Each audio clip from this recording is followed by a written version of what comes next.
अली अमीन गंडापुर और पाकिस्तान तहरीक इंसाफ की सूबाई क़यादत ने यह फैसला किया है कि वो हर सूरत में जो बागी अरकान हैं, जिनको वो बागी अरकान कहते हैं, जबकि बागी अरकान कहते हैं कि हम नज़रियाती अरकान हैं और हम किसी भी सूरत में इमरान खान साहब के नज़रिए का सौदा नहीं होने देंगे। वो अरकान अब सामने आ चुके हैं। सेनेट के उम्मीदवार हैं, खुर्रम ज़ीशान हैं और इरफान सलीम साहब हैं और दीगर अरकान हैं। उन्होंने दस्तबरदार होने से इनकार कर दिया।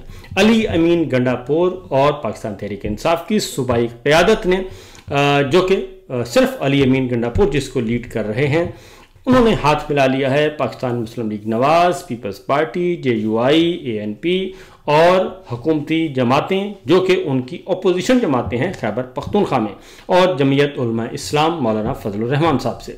तो देखना है कि क्या मामलात होते हैं, क्योंकि अब उन्होंने कहा कि हम हर सूरत में अपने वोटों का पहरा देंगे और जो मुआहदा पाकिस्तान पीपल्स पार्टी, मुस्लिम लीग नवाज, JUI के साथ हो गया है उस मुआहदे पर अमल पैरा होंगे। खुर्रम ज़ीशान का कहना है कि इमरान खान की रिहाई को छोड़कर सेनेट इलेक्शन की बातें हो रही हैं। मैं सेनेट का उम्मीदवार हूं और लेकिन लड़े बगैर पीछे हटना इमरान खान का नज़रिया नहीं। मुझे धमकियां मिल रही हैं जिनने इमरान खान क़यादत और कारकुनों को जेल में रखा। इन फार्म 47 वालों से गठजोड़ करना सियासत है तो मैं लानत भेजता हूँ, ये उन्होंने कहा है। दूसरी जानिब इरफान सलीम साहब, खुर्रम ज़ीशान ने यह भी कहा कि हमने दस्तबरदार नहीं होना और इलेक्शन करवाएं, भले कोई मुझे एक वोट भी ना दे। क्या आपने पैसे पर बिकने वाले गद्दारों को अपनी पार्टी में रखना है या उन्हें एक्सपोज करना है? इनको अपनी पार्टी में रखना या एक्सपोज करना है तो फिर हम ये इलेक्शन कबूल नहीं करेंगे, बिला मुकाबला कबूल नहीं करेंगे। हम लड़ेंगे और हर सूरत में लड़ेंगे। उसके बाद सेनेट इलेक्शन PTI के नाराज रहनुमाओं इरफान सलीम, खुर्रम ज़ीशान और आयशा बानो ने कागजात नामजदगी वापस लेने से कर दिया है इनकार। तो यह सूरत हाल, यह सिचुएशन।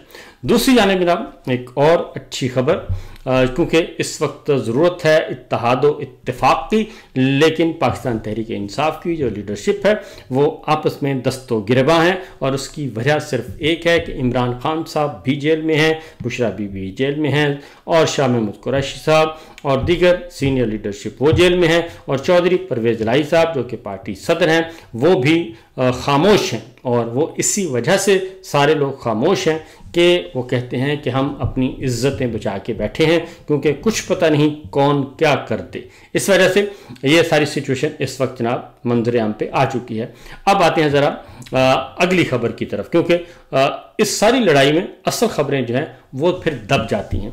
वो खबर ये है जनाब के मोहसिन नकवी साहब, फील्ड मार्शल जन आसिम मुनीर साहब के दस्ते रास्त बड़े मोतमद और इतने मोतमद के प्रेसिडेंट ट्रंप से होने वाली मुलाकात में अगर कोई सिविलियन था तो वो मोहसिन नकवी साहब थे।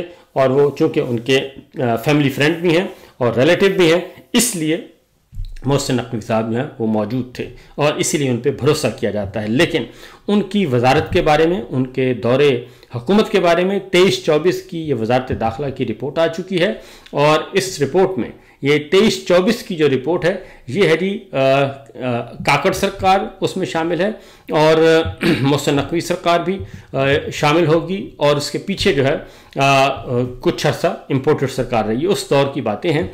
और इसमें कहते हैं कि जूते, गर्म पतलूनें, गैर वसूलशुदा कश्तियों की पेशगी अदायगी और बर्फ़ की इजाफी ख़रीदारी तक माली साल 2023-24 के दौरान वजारत दाखिला के मातहत सिविल कानून नाफिज करने वाले इदारों ने बुनियादी खरीदारी कवानीन की खिलाफवर्जी करने पर अरबों रुपए खर्च कर दिए।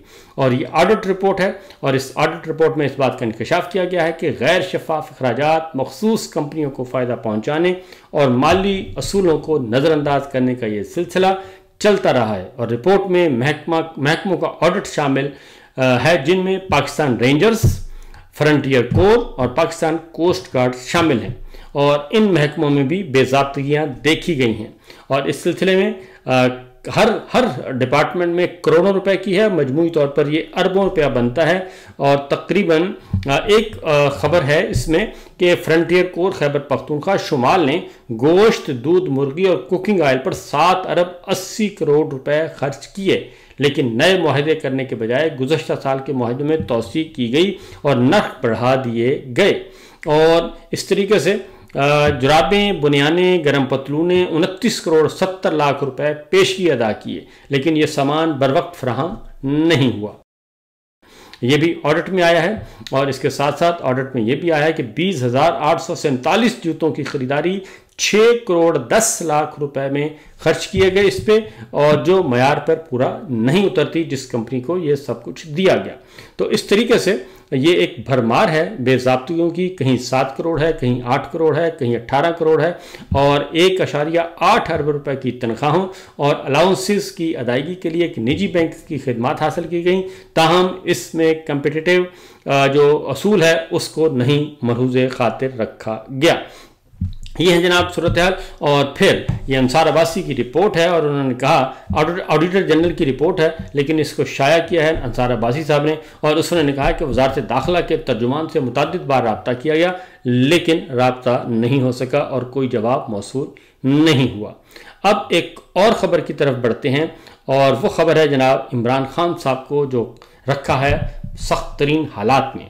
आपको मालूम है कि इमरान खान साहब इस वक्त उन पे, बुशरा बीबी पे, शाह महमूद कुरैशी साहब पे, दीगर कैदियों पे और बाकी जितने भी हैं उनको बहुत ही बदतरीन हालत में रखा हुआ, और इमरान खान साहब के साथ तो इंतहा कर दी गई है। और उसमें अब ख्वाजा आसिफ साहब फरमाते हैं कि अखबार और टीवी ना मिलना जेल में अजियत में शामिल है, और बीवी से मुलाकात कराओ, ये ससुराल गया हुआ है। नवाज शरीफ बीवी से बात कराने को कहता रहा, बीवी दुनिया से रुखसत हो गई, और टीवी मिलता है सबको जेल में, सिर्फ पीटीवी चलता है, अखबार कोई नहीं मिलता। हमसे पूछो, तुमने जेल भेजा था, नंगे फर्श पे जनवरी के महीने में एक कंबल बिछाने को मिलता था, अमेरिका से बढ़ के मारता था। तो ये सारी सूरत उन्होंने सारा मलबा डाल दिया किस पे? इमरान खान साहब पे, और इनको शायद अंदाज़ा नहीं, और ये उन्होंने ओनरशिप ले ली है कि जो कुछ हो रहा है इस वक्त जेल में इमरान खान साहब के साथ, इसकी ओनरशिप इन्होंने ले ली कि जी हाँ बिल्कुल ये हमारा ही किया धरा है और हम ये सब कुछ कर रहे हैं। इसका जवाब दिया है रेहाना इम्तियाज़ डार साहिबा ने, क्योंकि ख्वाजा साहब आपको मालूम है कि फॉर्म 47 उनके पास है, वो भी जाली है, और मिलिट्री लीडरशिप का मरहून मिन्नत है। पिछले इलेक्शन में उन्होंने जनरल बाजवा से फॉर्म 47 लिया था उनके ससुर के ज़रिए से, और इस दफ़ा उन्होंने ज़ाहिर है मौजूदा फौजी क़यादत से लिया है और फॉर्म 47। और अब इनमें क्या खूबी है अभी तक इस बात का इल्म नहीं हो सका।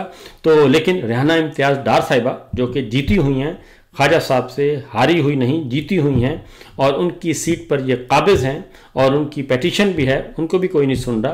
तो रेहाना इम्तियाज़ डार साहिबा कहती हैं कि आपको जेल में सिर्फ पीटीवी तक महदूद रखने का दुख सुनकर आंखें नम हो गईं। मुझ समेत कई हमारी माओं ने तो अपने बेटों की आवाज़ तक तरस कर ईदें काटीं, और काश कभी आपने उस माँ की जगह खुद को देखकर सोचा होता जिसका बेटा उस्मान डार महीनों लापता रहा, जिसका बेटा सदाकत अब्बासी, हसन नियाजी, इबाद फारूक, मियाँ अकरम उस्मान और कई बगैर किसी जुर्म के उठा लिए गए। न अदालत, न वकील, न मुलाकात, खबरें तो दूर की बात, हमें तो इनका वजूद तक न बताया गया। बुशरा बीबी पर मुकदमात सिर्फ इसलिए बनाए गए कि वो इमरान खान की शरीके हयात हैं, उनकी तजलील को रियासती पॉलिसी बना दिया गया।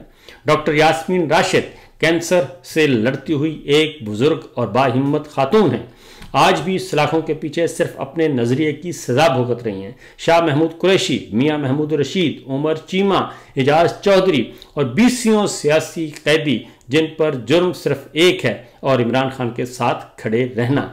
जेल की असल अजियत क्या है मैं आपको बताती हूँ।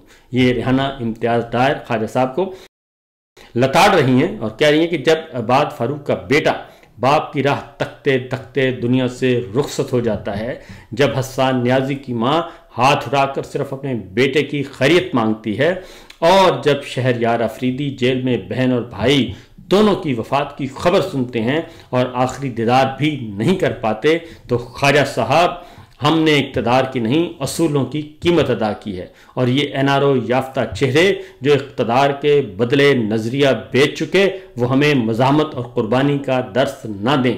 ये सबक हमने माओं के आंसुओं और बेटों की जबरी गुमशुदगियों से सीखा है। रियासत मदीना का ख्वाब सलाखों के पीछे कैद है, और सितम ज़रीफ़ी ये है कि जालिम इस कैद पर फ़ख्र करते हैं।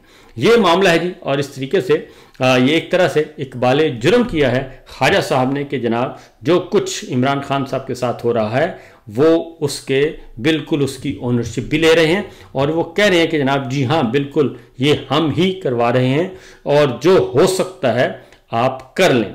तो इसमें बहुत सारे सवालात उठाए गए हैं। एक मैं आपको बता दूं कि नवाज शरीफ साहब जब कैद थे और मरियम साहिबा, तो उनको हरगिज़ इस तरीके से नहीं रखा गया था। वो बड़े ठाठ बाट से अपनी जेल काटी थी।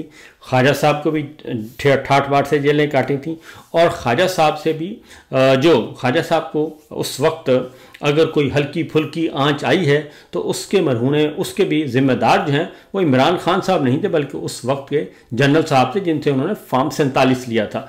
तो इसलिए ये सारी बातें जो हैं अपनी जगह पे तरोड़ मरोड़ कर पेश करने की इनको बाहर पुरानी आदत है जी। और ज़ाहिर है फॉर्म 47 है, जाली फॉर्म 47 की अपनी मजबूरियां हैं, इसलिए इनकी और कुछ इनके पास है नहीं।